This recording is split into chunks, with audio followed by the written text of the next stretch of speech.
who was his first lawyer, the woman who worked on O.J. Simpson's case back in the day, she wrote several letters to Tory saying, "Hey, bro, this is not good. It's not going good. They got witnesses who are gonna be like fucking killing us in court, and I don't feel comfortable with taking this to trial, much less put you on the stand." Because it looked like there was at a time Tory wanted to take the stand. Now again, I see everybody keep saying why didn't Tory take the stand? Just a bad idea, man. Like, well, no, why take the stand? All in all, I said that Tory Lanez got fucked because the victims showed up to court. If Meg never showed up to court, he beats his case. If Meg died, he beats his case. And obviously, I'm not wishing death on her. I'm just saying, I like, even comparing it to the YNW Melly case, like, to me, the Melly case is more cut and dry than this. But ain't nobody ain't nobody pointing at Melly. You had two women and a witness that was supposed to be for Tory that basically said Tory did it. Now, one of the women, obviously Kelsey, like, she didn't say it on the stand, but they played a whole 80-minute recording. So there were witnesses. It's like, yo, come on, you got to imagine common sense. Yo, if there's 5 people in the room and 3 people say that they saw your hand in the cookie jar when the lights went out, my nigga, if you went to trial on did you steal the cookie and 3 niggas said, of course that motherfucker did it, you probably getting found guilty for stealing from the cookie jar, even if you like, oh, I didn't do nothing, much less you got the crumbs around your mouth. So it was a tough case for Tory to win, but obviously there was severe ramifications. Now, back to sentencing. Remember I said I thought he was going to get between 5 and 7 years. Okay, here's the problem. Tory Lanez is setting up this appeal. Now, he went through, and he spent a lot of money on this shit, by the way. Tory Lanez was trying to get the trial dismissed before sentencing, right? Which, by the way, I think that pisses off the judge. And I think he even went as far as accusing the head DA of LA County of being racist, and also Kathy Ta and Michael Bott, or whatever, I believe that's his name, of being like pretty much they were moving unethically, right? Those were the DAs and the lawyers in court for LA County. What does that mean?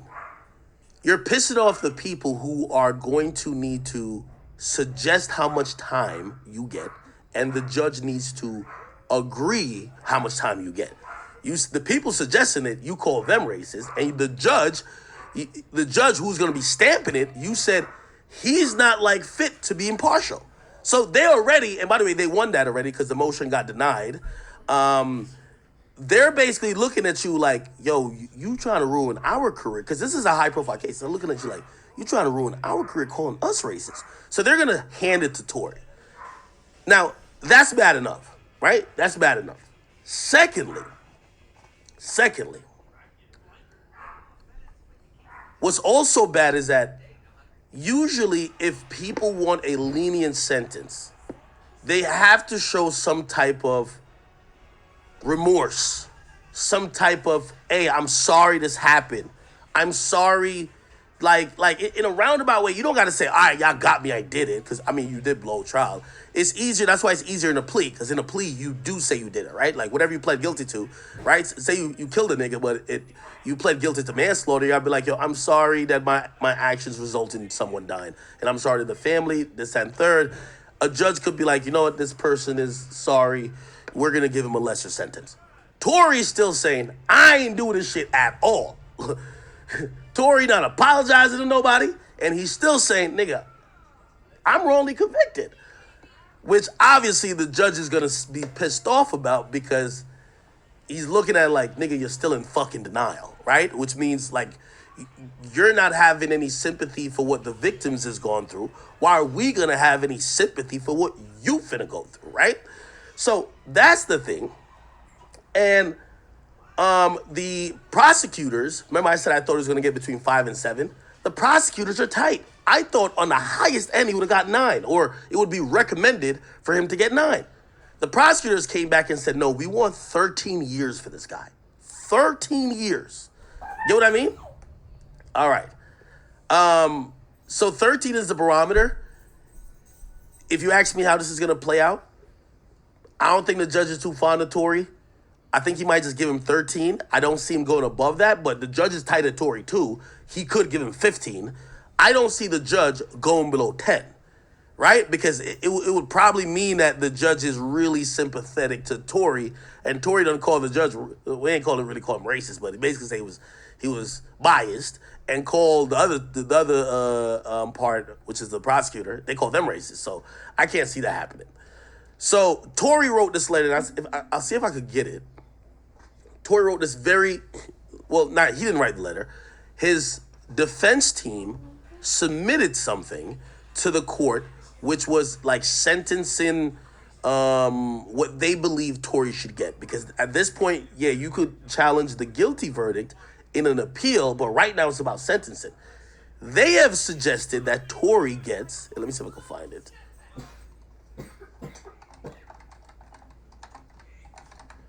They have suggested that Tory Lanez gets, what do you call it again? Probation, which is that's a little bit laughable. I ain't gonna lie to you. It is a little bit laughable. Ain't no fucking way you shooting this chick and they finna give you like probation. But this was part of the letter. And by the way, even though I just went in on Megan Cuniff, she did provide this document, so salute to her. In this case, Mr. Peterson suffered a mental condition. So they're blaming alcoholism. So it's really blaming on the juice. He suffered from a mental condition, alcohol use disorder at the time of the offense. Dr. Garibian, yo, they might as well just said Dr. Sebi concluded. You know what I mean? Like, come on, bro. Dr. Garibian. This don't even sound like you know what I mean? Dr. Sebi says that Mr. Peterson's alcohol use compromised his ability to manage and regulate his emotions and behaviors, and that his alcohol use disorder, oh shit, I gotta use this when I get in trouble. Hopefully I never do. Played a significant role in the alleged offenses.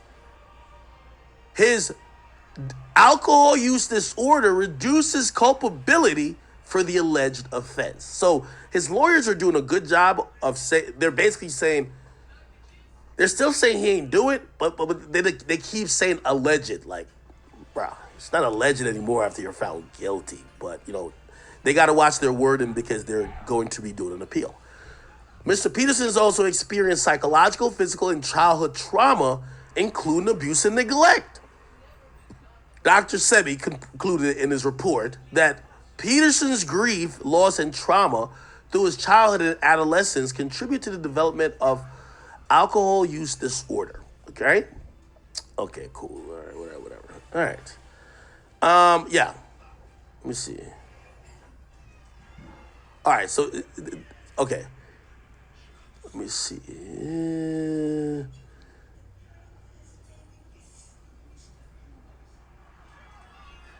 Yo, you know what I heard recently? And it just hit different, bro. I'm gonna tell you what. It hit different. It was that jail call from Tory to Kelsey. Tory Lanez jail call. I kid you not. That shit hit different. Like, maybe it's because maybe I was too much in the moment or whatever. Now when I hear that bitch, that shit just sounds wild.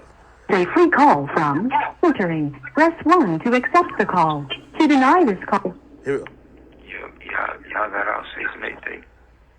Huh? Y'all got out and everything y'all could. Megan's still in the hospital. I'm outside the hospital. What hospital y'all at? Why would it? You said what? You're listening to Street TV. I said Megan's in the hospital still. I'm outside the hospital waiting. What hospital are you at? I'm gonna be honest with you.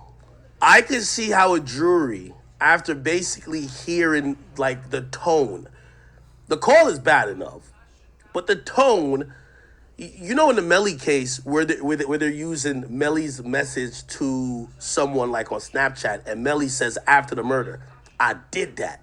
Now he ain't say I killed my two homies, but he randomly said I did that. They're using that as, this nigga confessed. This jail call played in court probably rang through sounding like a confession to the jury. I don't know. Let me see. Cedar, something like that. Cedar. Bro. Cedar. Regardless, I know she probably never ever gonna talk to me ever again, but bruh, I just want you to know, bruh. Nigga, I was just so fucking drunk, nigga. I didn't even know what the fuck was going on, bro. That ass. I know, by the way, obviously it's not an official confession tape, but again, we have to remember the jurors are people too. When you hear this, you're like, well, if he ain't do nothing and he ain't do what he's accused of doing, why he copping a plea and apologizing? So, again, when I hear it now, I'm like, oh shit, this shit was bad. Like, I think I was caught up in the moment back then. I was like, oh, well, whatever. This shit was hitting different. I didn't even know what the fuck was going on, bro. Like, that ass, nigga. I'd never do some shit like that, bro. Just that, nigga, I was so fucking drunk, nigga. I just didn't even understand what the fuck was going on, bro. Like, so, whatever, bro. But, regardless, that's not gonna make anything right. And that's not gonna make my actions right, bro. But I'm just deeply sorry, bro. I never even moved like that, bro. Like, never moved like that at all, bro. Like, for real, dog. I know. There's a lot that happens, but A whole lot, bro. Like, a whole lot, bro. I feel crazy, bro. But in this day, like, what happened already, bro. I can't take it back, bro. I'm just telling y'all. That shit hit different. And I think that was when I think the jury's like, my nigga, like, yo, what's up?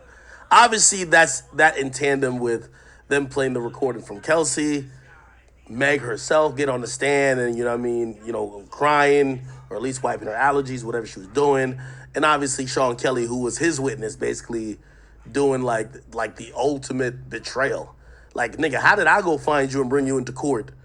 And you over here telling these motherfucking people that I did it. Like, nigga, I brought you here to tell them that I didn't do it, nigga. The fuck? You know what I mean? Anyway. I'm sorry, bro. Like, You're listening to Street TV. I think I was just too drunk, bro. You know what I'm saying? When I got to the house, Shorty, like, all top niggas, they gave me like 5 shots, like, off the door, like, you feel me? So I was Those are called welcome shots, people. out of there, like, wasn't even there with niggas, like, you feel me? We was taking shots past that time. I wasn't even there with niggas, like, bro. I don't even remember what we was even arguing about, bro. Like, you feel me? Like, yeah, no, I was already fucked up by the time you got there, so I don't know how much. like, The real story behind this, I hope one day will be told. And I think when Tory comes out at a point, it probably won't be Tory that tells it. It's probably going to be like an assistant, a friend of that group. Remember, I think they say Odell Beckham Jr. was there. It started a small party at Kylie Jenner's spot, which, by the way, interestingly enough, you know whose side Kylie Jenner's on, right? Kylie Jenner, she just was on Instagram playing this. She don't give a fuck about no Meg. She was like, yo, Tory got a banger still. Like, yo, you know what I mean? Like, I'm surprised she ain't, this is on TikTok, she put this up. She's jamming to Tory's song like a couple weeks ago. I'm surprised she didn't put the caption like, free my future baby dad. Like, I think she was trying to fuck Tory. That's a fact. You get what I mean? But here come ratchet old Meg The Stallion. Now, granted, obviously, like, I think some people, when they hear my full discussion about this case, I am not and never have said that I do not believe that Meg got hurt that night. I never have said that. I just don't know how that happened. But hear how I'm also saying this. Say I'm tweaking, right? Like, me and my homies go out, I'm tweaking, and I'm starting fights with everybody, this and third. Say later on, you see me with 2 black eyes. Now, if I done fought people or this and third, am I the only victim in this? Again, I need to know the story of what happened. That's all I'm trying to say. You know what I mean? Obviously, I don't agree if I do think she got hit by bullet fragments. I still don't believe somebody shot at her. I still think it's some ricochet shit. But still, like, horrible anyway. I I just don't know who shot her. And I think you have to, and this is one of the things that shocked me about the whole court thing. You kind of hear from like the hairstylist that, yo, when I get there, Meg is so drunk. Kelsey's like fucking passed out on some float or like somewhere, right? And it's